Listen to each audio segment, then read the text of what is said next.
FIR শুরু হতেই দেশ ছাড়ার হিড়িক, লাগাতার সেই ছবি সামনে আসছে একের পর এক জায়গা থেকে।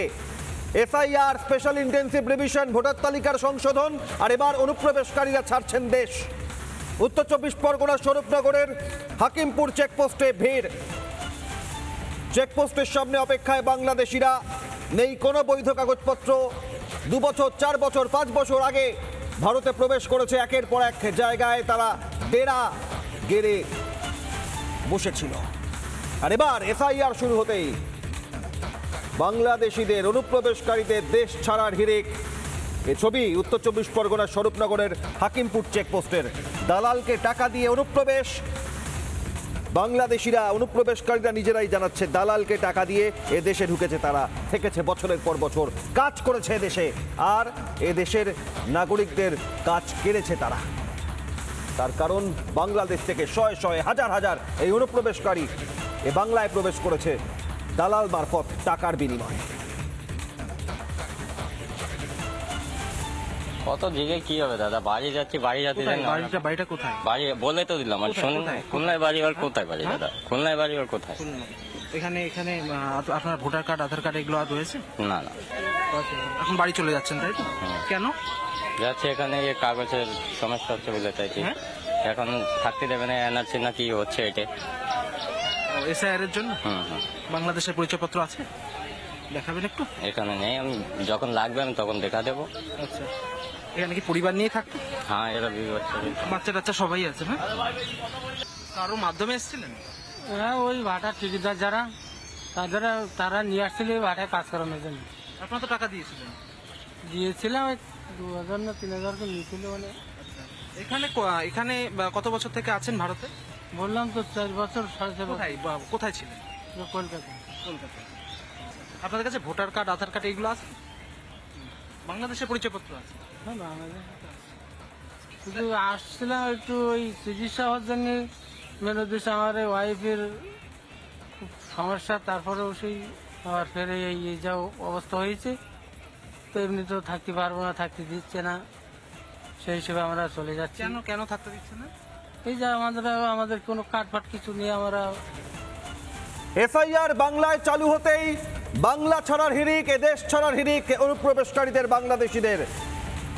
একের পর এক জেলার সঙ্গে, এ বাংলার সঙ্গে বাংলাদেশের সীমান্তবর্তী এলাকা, নদিয়ার গেদে থেকে উত্তর 24 পরগনার স্বরূপনগর, পেট্রাপোল, ঘোজাডাঙ্গা, বা দক্ষিণ দিনাজপুরের হিরি, মালদার মহদীপুর, বিভিন্ন জেলায় সীমান্ত।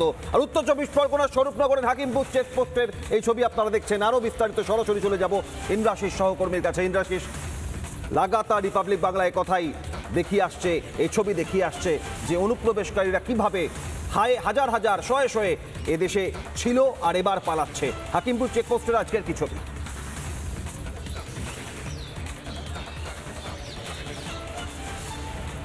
দেখো, হাকিমপুর চেকপোস্টে আজকেও কিন্তু বাংলাদেশি যারা অনুপ্রবেশকারী তারা এসেছে, এবং এই মুহূর্তে এই এলাকাতে তারা কিন্তু ভিড় জমিয়েছে। অর্থাৎ চেকপোস্ট এলাকা রয়েছে, সেই চেকপোস্টের পাশে কিন্তু তারা এই মুহূর্তে বসে রয়েছে, এবং বিএসএফ এর পক্ষ থেকে তাদেরকে দফায় দফায় নিয়ে যাওয়া হচ্ছে। এবং চেকপোস্টের বাইরে যে এরিয়া করা হয়েছে সেখানে বিএসএফ যেরকম মোতায়েন রয়েছে, পাশাপাশি সেখানেই কিন্তু এই সমস্ত বাংলাদেশি যারা অনুপ্রবেশকারী, যারা কোনো রকম বৈধ ভোটার কার্ড, বৈধ পরিচয়পত্র ছাড়াই এই দেশে প্রবেশ করেছিল, তাদেরকে কিন্তু সেখানে নিয়ে যাওয়া হচ্ছে, এবং ধীরে ধীরে তাদেরকে কিন্তু তাদের নির্দিষ্ট যে জায়গা সেখানে নিয়ে যাওয়া হবে বলে বিএসএফ সূত্রে এখনো পর্যন্ত জানা যাচ্ছে।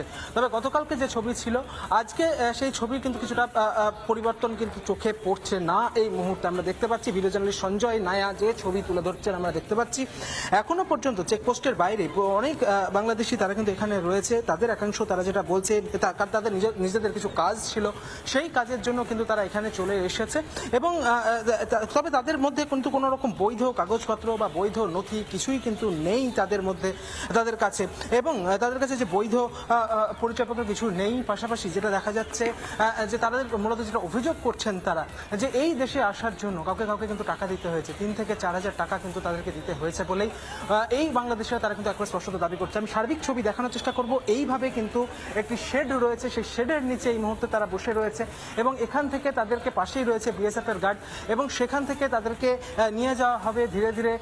যে কাগজপত্র রেডি করার পরে তাদেরকে কিন্তু এখান থেকে সরিয়ে নিয়ে যাওয়া হবে বলেই এখনো পর্যন্ত তারা জানাচ্ছেন। আমরা দেখতে পাচ্ছি কেউ কেউ এখানে বসে রয়েছেন। দাদা, একটু কথা বলবো। বলছি, বাংলাদেশ থেকে কোথায় থেকে এসেছিলেন গো দাদা? কোথায় থেকে এসেছিলেন? আপনাদের কাছে কি বৈধ কাগজপত্র কিছু ছিল? ছিল না? কিছু ছিল না, তাহলে এখন চলে যাচ্ছেন কেন? চলে যাচ্ছেন কেন এখন? এসআরের জন্য। এসআইআর এর জন্য? কেউ কি চলে যেতে বলছে? না, নিজে থেকে চলে যাচ্ছে। এখানে যখন এসেছিলেন কারোর মাধ্যমে এসেছিলেন? হ্যাঁ, কারোর মাধ্যমে আসেননি? কোনো টাকা পয়সা দিতে হয়েছিল কাউকে?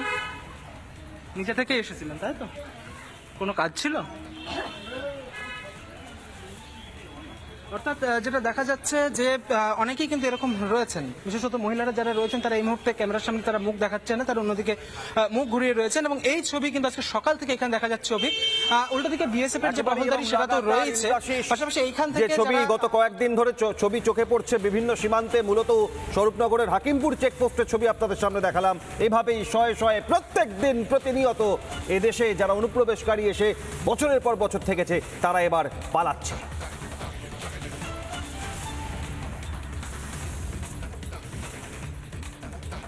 আর এসআইআর আতঙ্কে এখন পালাচ্ছে অনুপ্রবেশকারীরা। প্রশাসনের মদতে দিনের পর দিন নিশ্চিন্তে বসবাস এ বাংলায়। ভারতের ভাতের থালায় ভাগ বসানো অনুপ্রবেশকারীরা এবার পালাচ্ছে। নানা ধরনের কন্টেন্ট দেখার জন্য লাইক করুন, শেয়ার করুন আমাদের ফেসবুক পেজ, সাবস্ক্রাইব করুন আমাদের ইউটিউব চ্যানেল। পাশাপাশি অন্যান্য ব্রেকিং নিউজের জন্য অবশ্যই চোখ রাখুন রিপাবলিক বাংলায়।